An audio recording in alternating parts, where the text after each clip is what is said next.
Salve Maria! Irmãos e irmãs, bem-vindos ao nosso estudo sobre os dogmas marianos. Vamos dar continuidade hoje, iniciando com o segundo dogma mariano, que é a virgindade perpétua de Nossa Senhora.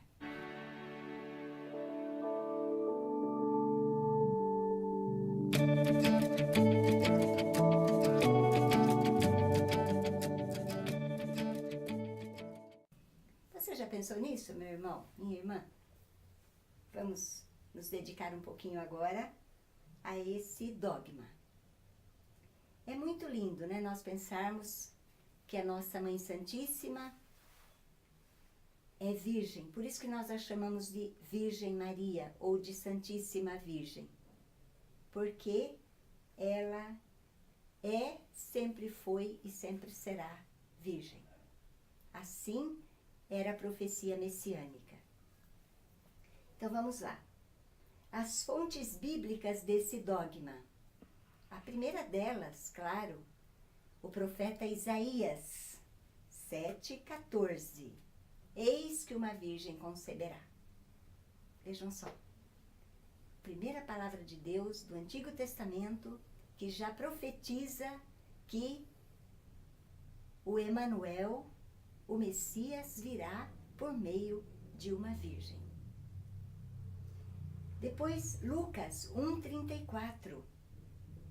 A própria Maria Santíssima, na sua conversa com o arcanjo Gabriel, ela vai dizer: como se fará isso se não conheço o homem? Essa palavra conhecer, na teologia nós sabemos, né? Ela significa que Maria não teve nunca relação sexual com nenhum homem. Isso significa não conheço o homem. E o Catecismo da Igreja Católica vai dizer que o nascimento de Cristo não diminuiu, mas consagrou a integridade virginal de Nossa Senhora. Então, meus amados, qual então foi o problema para que a Igreja tivesse que estudar, convocar concílio e decretar um dogma? Vejam só. Antes do parto, isso era fato. Estava provado pelas Escrituras que Maria, antes do parto, antes da anunciação, ela era virgem. Este não era um problema teológico. O povo de Deus sempre creu nisso, a Bíblia confirma isso, que a mãe do Salvador seria uma virgem. Então, a virgindade de Maria antes do parto não traz nenhum problema de discussão para este tema. Né? Por quê? Porque estava tudo já profetizado na Sagrada Escritura, que uma virgem daria à luz o Messias. Depois, o segundo ponto deste dogma. O primeiro, antes do parto. Normal. Beleza. O segundo ponto, durante o parto. Aí começa a problemática da discussão teológica, da discussão na nossa igreja, por séculos e séculos a fio. Então, como pode ser isso? Durante o parto. Né? Durante o parto. Então, nós aqui nos deparamos com o Catecismo da Igreja Católica, que vem nos ajudar de novo, no número 499. Vamos ler. Tomei seu catecismo, já estou com o meu aqui. Diz assim: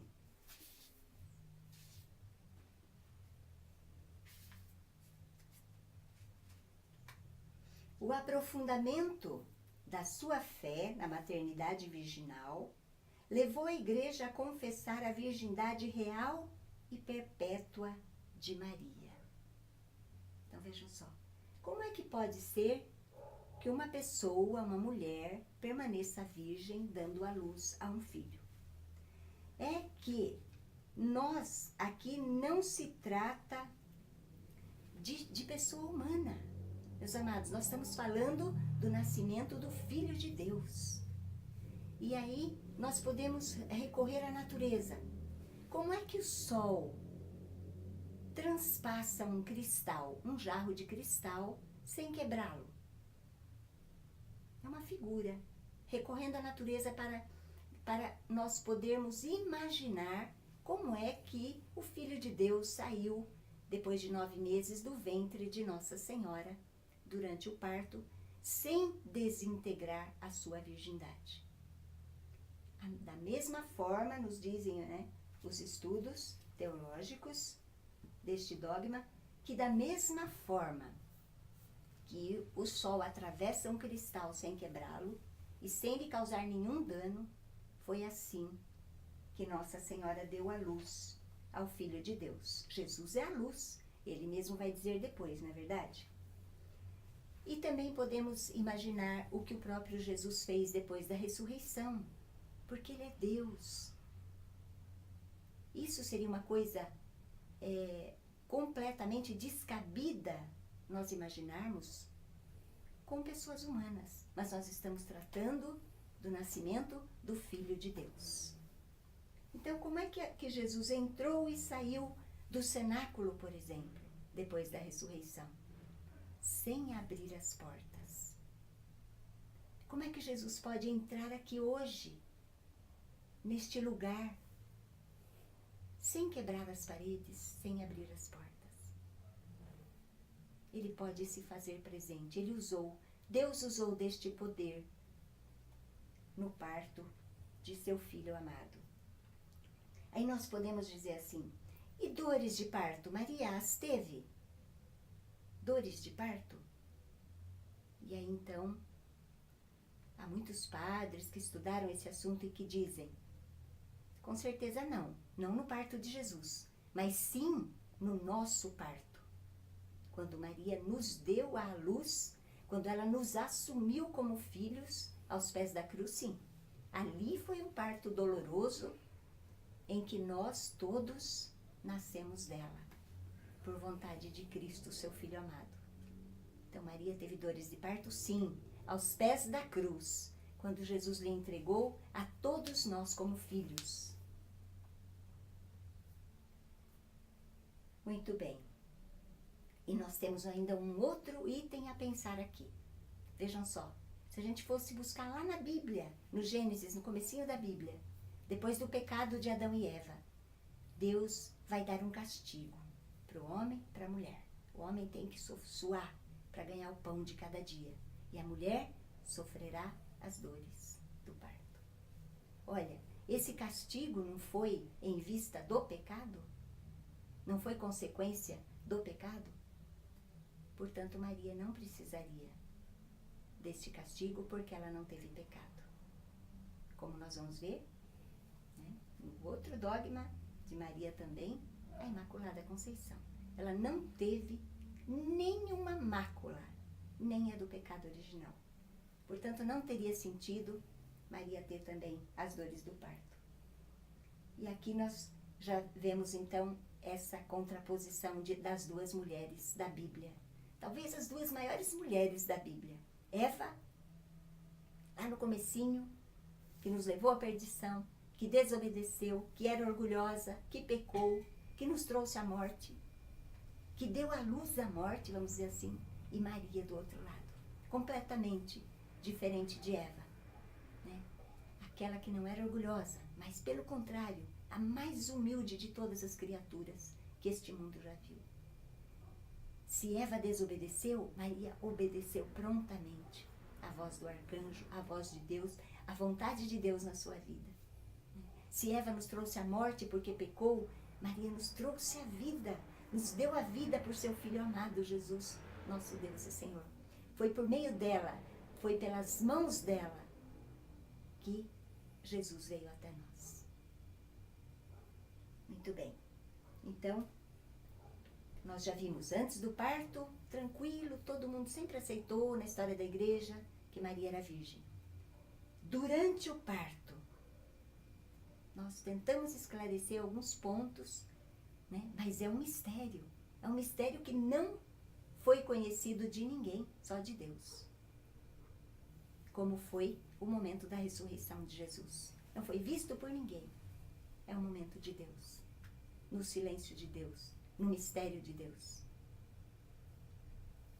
Muito bem. E agora vamos ver mais um trechinho aqui do Catecismo. Vejam só. Com efeito, o nascimento de Cristo, número 499, ainda estou neste número. O nascimento de Cristo não lhe violou, mas sagrou a integridade virginal de sua mãe. A liturgia da Igreja celebra Maria como a sempre Virgem Maria. Ai, Partenos, quer dizer, aquela que foi virgem antes do parto, durante o parto, e agora vamos pensar um pouquinho depois do parto. Aí veio uma outra problemática. Essa é mais conhecida. Ela sempre esteve e sempre está aqui presente no nosso mundo até atualmente. Tudo bem, tem, né? Muita gente acolheu a verdade de que Maria foi virgem antes do parto, foi virgem na concepção de Jesus, foi virgem no parto, mas e depois do parto? Se ela era casada com São José? Então, essa discussão é longa, essa discussão é enfadonha para todos nós. Nós sempre nos deparamos de novo com gente, né, pegando pela palavra de Deus e dizendo que Jesus teve outros irmãos. Então, essa questão vai longe ainda. É a questão dos irmãos de Jesus. Ah, meus amados, é a questão dos irmãos de Jesus. Está mais do que provado que Jesus não teve nenhum irmão aqui nesse mundo. Vamos pedir socorro para o Catecismo de novo. Número 500. Vamos ver. Número 500. Vejam só. A isto objeta-se por vezes que a Escritura menciona irmãos e irmãs de Jesus. A Igreja sempre entendeu que essas passagens não designam outros filhos da Virgem Maria. Com efeito, Tiago e José, irmãos de Jesus, como diz Mateus, lá no capítulo 13, versículo 55, são filhos de uma outra Maria, discípula de Cristo, que significativamente é designada como a outra Maria. Toda vez que os evangelhos falam dela, ou dos filhos dela, falam a outra Maria. Mateus 28:1. Trata-se de parentes próximos de Jesus, consoante uma expressão conhecida no Antigo Testamento. Então, olha, o catecismo da nossa igreja, clareando, esclarecendo mais uma vez essa questão. Jesus não teve outros irmãos aqui na terra. Os chamados irmãos do Senhor, que estão lá nos evangelhos, são seus primos. São filhos da outra Maria, discípula de Cristo, parente de Cristo. Jesus não teve irmãos carnais aqui na terra. Ele nem precisava, ele teria uma imensidade de irmãos. Eu, você, todos nós, filhos adotivos de Deus, irmãos de Jesus, filhos do Pai e filhos da Mãe, Nossa Senhora. Amém? Então vejam só. Seria também, né, uma ofensa se Maria tivesse tido outros filhos depois com José, ou ela ficou viúva com outra pessoa. Seria uma ofensa ao Espírito Santo. Quem é o esposo, verdadeiramente o esposo de Maria na ordem espiritual? É o Espírito Santo. Então jamais Maria lhe seria infiel. Nem a José, que foi esse homem justo e santo e casto que Deus colocou ao seu lado para ajudá-la na criação do seu filho. Bom, quem são os santos, exímios santos e doutores da igreja que defenderam esta verdade durante séculos? Veja lá, tem uma lista. Santo Inácio de Alexandria, São Justino, Santo Irineu, Santo Epifânio, Santo Efrem, Santo Ambrósio, São Jerônimo e o grande, Santo Agostinho. Todos esses santos defenderam a virgindade perpétua de Nossa Senhora. E tem uma historinha, para encerrar já esse segundo dogma, tem uma historinha que nos ajuda, né, nos traz uma lição. Para mim foi bom conhecê-la, eu partilho agora com vocês. Né? No tempo de São Francisco, existia lá entre os irmãos o Frei Egídio. Frei Egídio já estava velhinho, era um amante de Nossa Senhora, né? E defendia a virgindade perpétua de Nossa Senhora. E ele soube que ali do lado, no convento dos dominicanos, havia um frade dominicano que não aceitava a virgindade de Nossa Senhora, nem no parto, nem depois do parto. Então, esse dogma está nessas 3 partes: antes do parto, no parto e depois do parto. Esse frade dominicano não aceitava essa questão. Aí o Frei Egídio, muito santo, muito humilde, pegou seu bastãozinho, sua bengalinha e foi lá pro convento do padre dominicano. Chegou lá, bateu na porta, pediu para chamá-lo, chama o frade fulano de tal. E o frade veio atender o Frei Egídio lá fora, e o Frei Egídio começou a caminhar pelo jardim assim com ele e disse unicamente 3 palavras. E com sua bengalinha, seu bastãozinho, ele fincou firme no chão e dali surgiu um lírio. Ele disse, antes do parto. Andou mais um pouquinho, fincou sua bengalinha no chão com força e dali surgiu um outro lírio no parto. E novamente, pela 3ª vez, fincou sua bengalinha no chão e um 3º lírio surgiu, ele disse, depois do parto. E não disse mais nada e caminhando foi embora, desapareceu. E aquele frade então caiu de joelhos na frente daqueles 3 lírios que tinham brotado do nada na sua frente. E ali chorando, ele pediu perdão pela sua incredulidade nesse dogma. Quando é que a igreja decretou esse dogma? Vejam só. Foi 200 anos depois do primeiro, depois da decretação do primeiro dogma, que nós vimos na semana passada, da maternidade divina. 200 anos depois, a igreja decretou o dogma da virgindade perpétua de Nossa Senhora. Foi no Concílio de Latrão, no ano 649, com o Papa Martinho. E aí ele decretou que a Virgem permaneceu inviolada na sua virgindade. Bonito, né, amados? Podemos chamar, sem nenhuma sombra de dúvida, a nossa mãe, a Santíssima Virgem Maria. Salve Maria! Acaso não sabe?